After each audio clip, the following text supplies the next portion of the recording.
ভাই আমাদেরকে ফুচকা দাও। হ্যাঁ দিচ্ছি। টনি, তুমি এখানে? আজ 3 বছর ধরে তোমাকে পাগলের মতো খুঁজে বেড়াচ্ছি। তোমার কি আমার কথা একটুও মনে পড়েনি?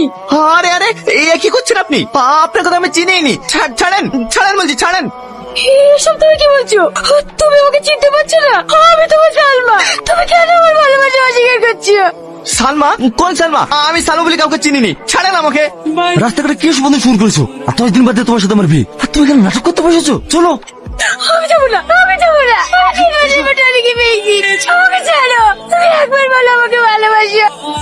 ছি ছি ছি ছি, আমার ভাবতেই ঘৃণা হচ্ছে। তুই আমার মেয়ে হয়ে সামনে একটা ফুচকা আলাকে ভালোবাসিস?